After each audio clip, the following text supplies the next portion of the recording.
Hello everyone. Today, myself, Sofia Lara, and my friend Sofia Carpio, we will talk about the Canadian government. When we think about this country, we usually picture natural landscapes, multicultural cities, and a nation known by its progressive stability. But have we ever wondered what sustains this structure? How does the government of a nation as extant and as diverse as Canada work? Today, we will explain the complex Canadian system, which is not a presidential system nor a parliamentary monarchy, but rather a complex system built on its history, geography, and commitment. Over the next minutes, we will explore it more. We are going to provide some historical background. We will also analyze its federal structure that seeks to balance the national unity with a deep regional autonomy. We will also talk about its judicial system, and most importantly, we will explain its government system, which is the Westminster parliamentary model.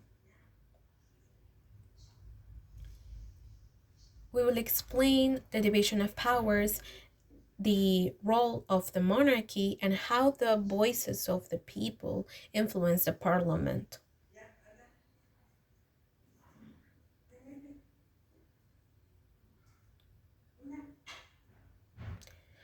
To be able to understand the current Canada, we must look into the past.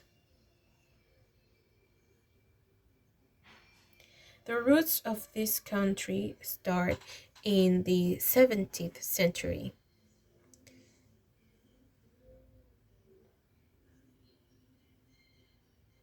The New France and the British North America cohabited and then they fought.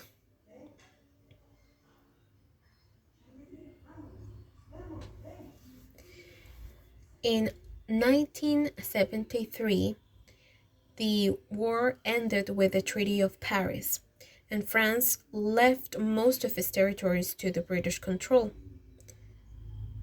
But governing these territories wasn't easy. The British colonies in North America grew with different identities. Therefore, 1 century later, the colonies decided to unite.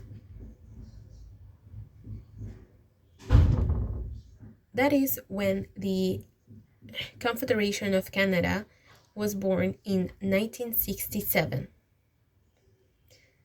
thanks to the British North America Act.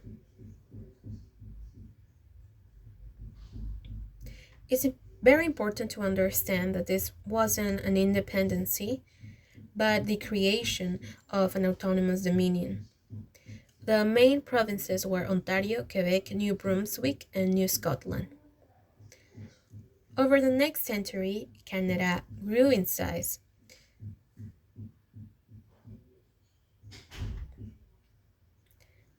But something was missing.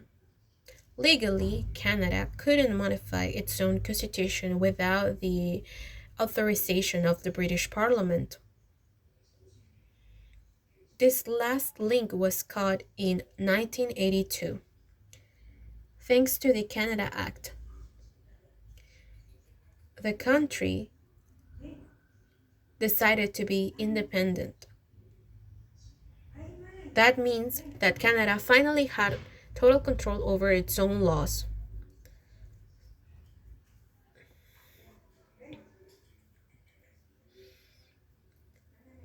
The British Act also incorporated the Canadian Charter of Rights and Freedoms, a document that protects the freedom of all the citizens, protecting them even from the actions of the government.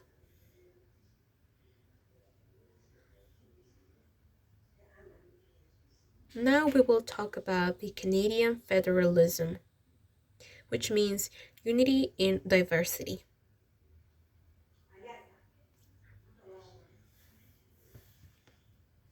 Canada is a federal state. What does that mean in practice? That means that the power is not centralized. Canada is made of 10 provinces and 3 territories in the north. The Constitution the Constitution establishes the responsibilities of the federal government and the provincial government. The federal government in Ottawa is in charge of national defense, international trade, and criminal law. However, the provinces have a huge constitutional autonomy. They control everyday life matters such as education, health, the administration of local justice, and the natural resources. This division generates a constantly tense political dynamic between the federal prime minister and the provincial leaders. They are known as the premiers.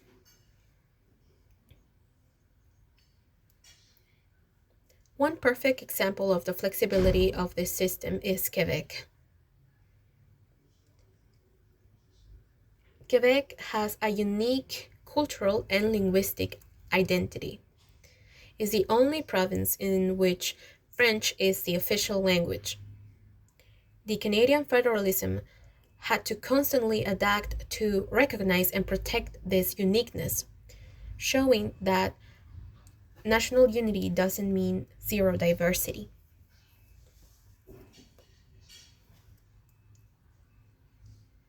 Now we will talk about the judicial system.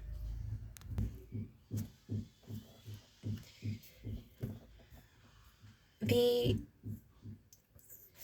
French and British heritage also defines the judicial system. In almost the whole country, in 9 provinces and 3 territories, they use common law.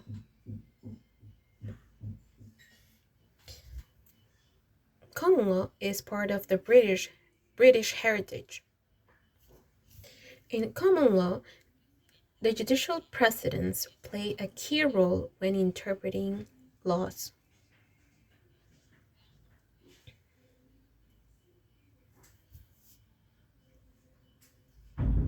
However, as we've seen before, the case of Quebec is different. In Quebec, they use civil law, which is part of its French heritage.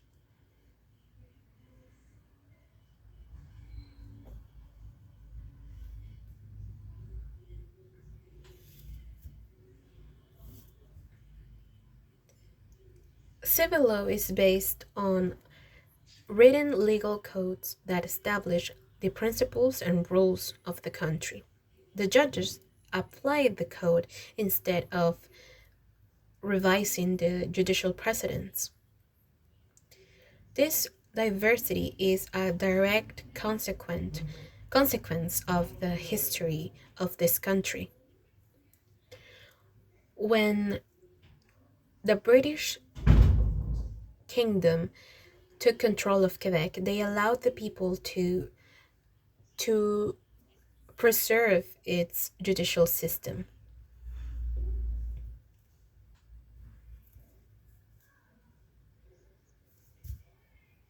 Now we will talk about the Canadian government in a deeper level. How are decisions made? Canada follows the parliamentary system of Westminster, which is very different from the presidentialist precedents.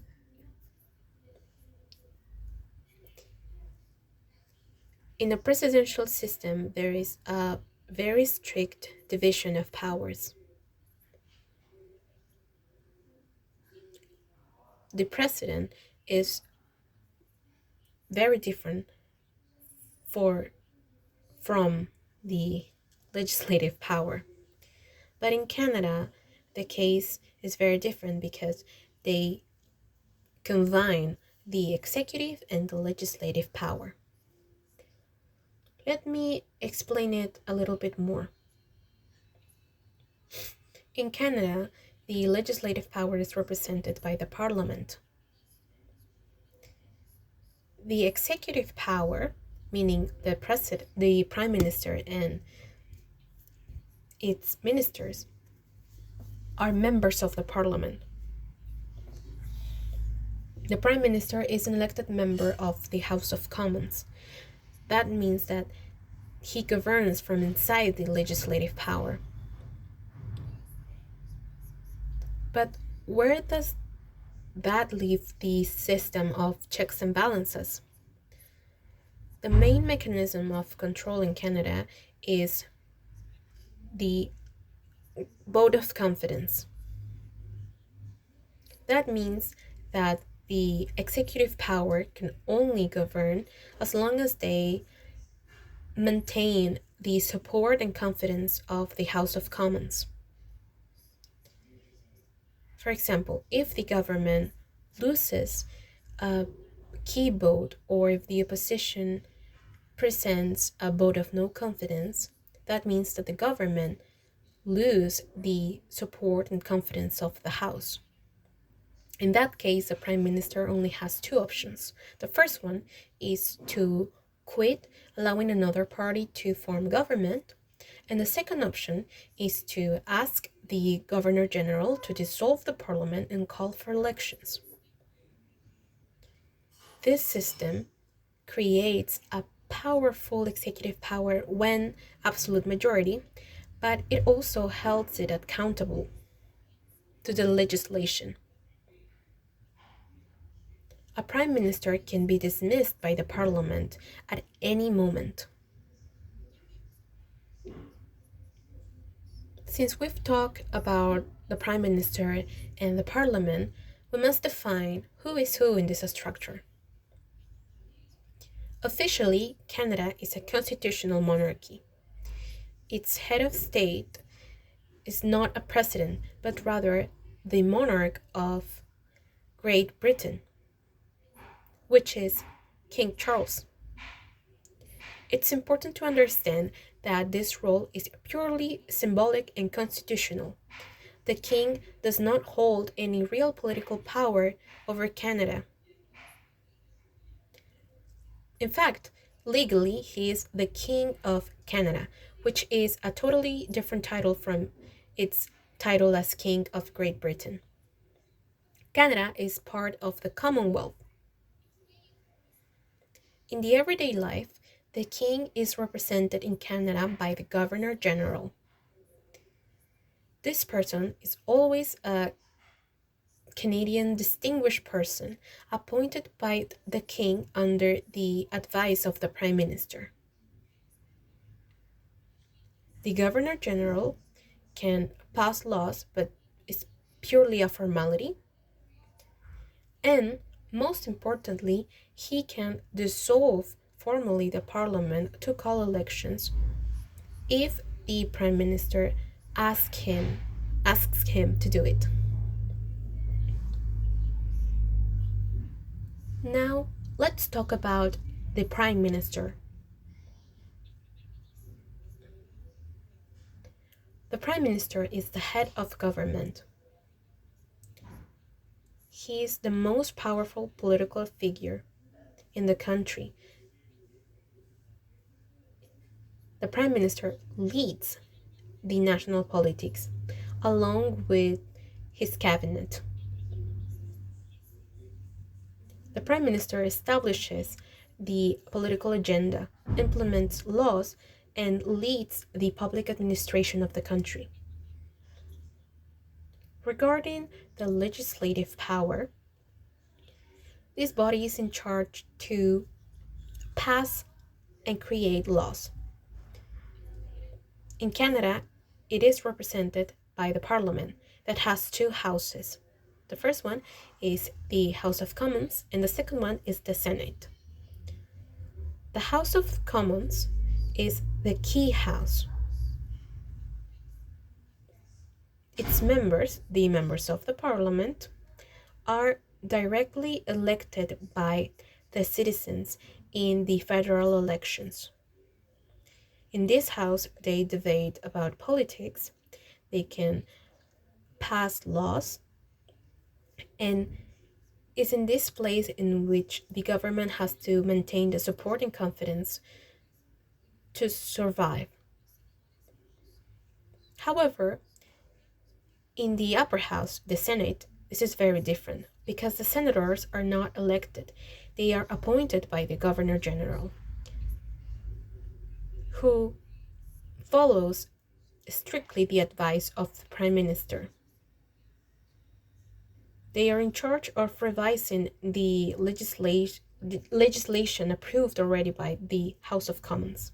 They can stay in their seats until 70 years old. How is the Prime Minister elected? Let's talk about that.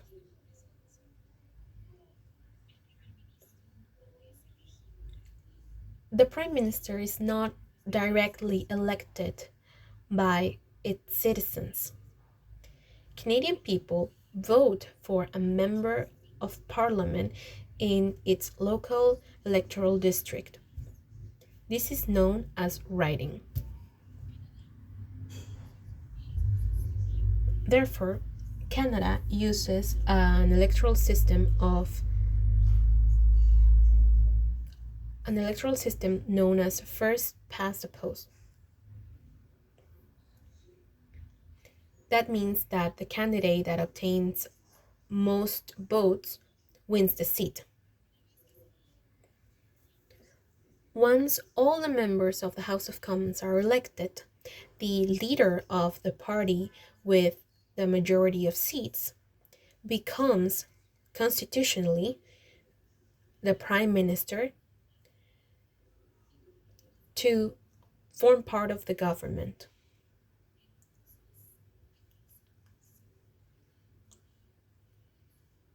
But what happens if any party gets absolute majority? In that case, the leader of the party with most seats has the first opportunity to form a minority government. That means that he has to seek for the support of small parties in order to be able to pass laws and, most importantly, to keep the support and confidence of the House. In Canada, there is a multi party system. However, it is true that historically there are two main parties, the Liberal Party and the Conservative Party. There are also other important parties, such as the New Democratic Party, then the Bloc Québécois, that only works for the interests of Quebec, and lastly, Green Party. Now we will talk about who is able to vote. In Canada, every citizen can vote over the age of 18. In Canada, there is an established date for the elections, the third Monday of October every 4 years.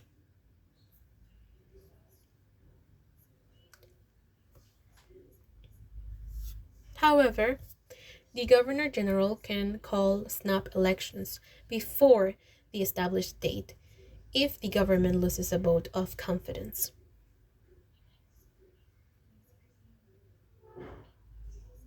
Now, let's revise the judicial power.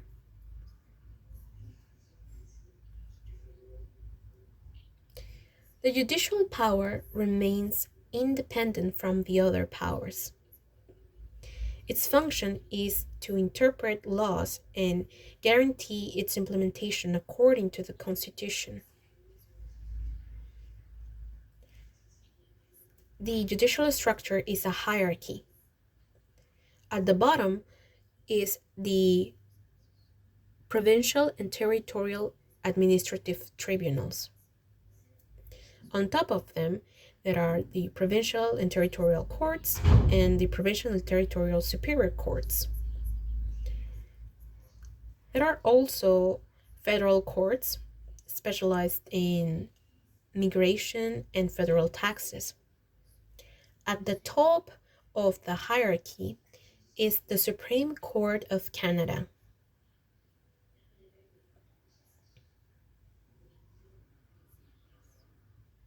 This is the highest body in the system, the judicial system for all the country. Its decisions affect all other courts in Canada. And since 1982 has the powers of judicial revision. That means that the Supreme Court can annulate laws already passed or provincial laws if they violate the Constitution, especially if they violate the Canadian Charter of Rights and Freedoms.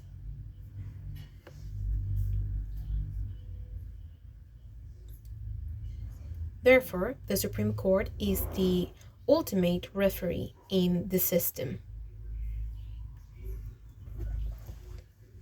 To conclude this presentation, as we've seen before, the Canadian government is everything but simple.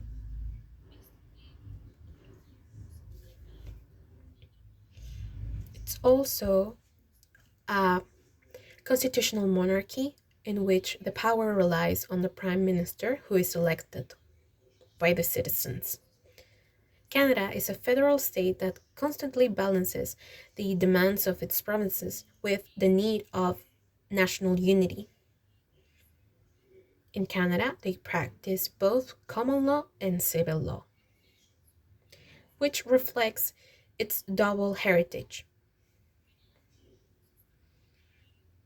Most importantly, Canada applies the Westminster parliamentary system, in which the executive power and the legislative power is combined, and in which the power depends on a concept known as confidence.